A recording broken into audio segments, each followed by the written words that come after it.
Hi, here's how to set up your BeamSMS account in under 2 minutes.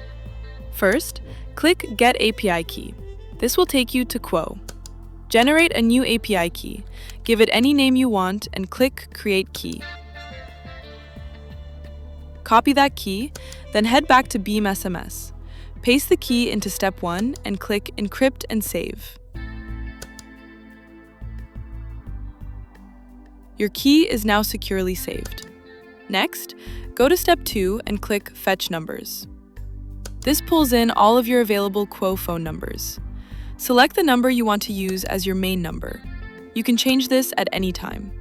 Now move to Step 3 and sync your credits. Click Check Balance.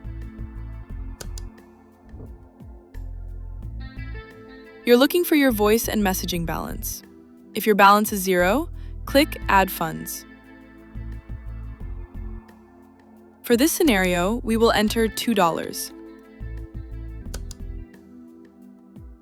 Confirm, and your credits will be added instantly. You'll now have 200 credits, which equals 200 messages. Since BeamSMS uses your Quo number, if you run out of credits on Quo, your BeamSMS messages will not send. You will be notified of low balances. And that's it! Your BeamSMS account is ready for automation.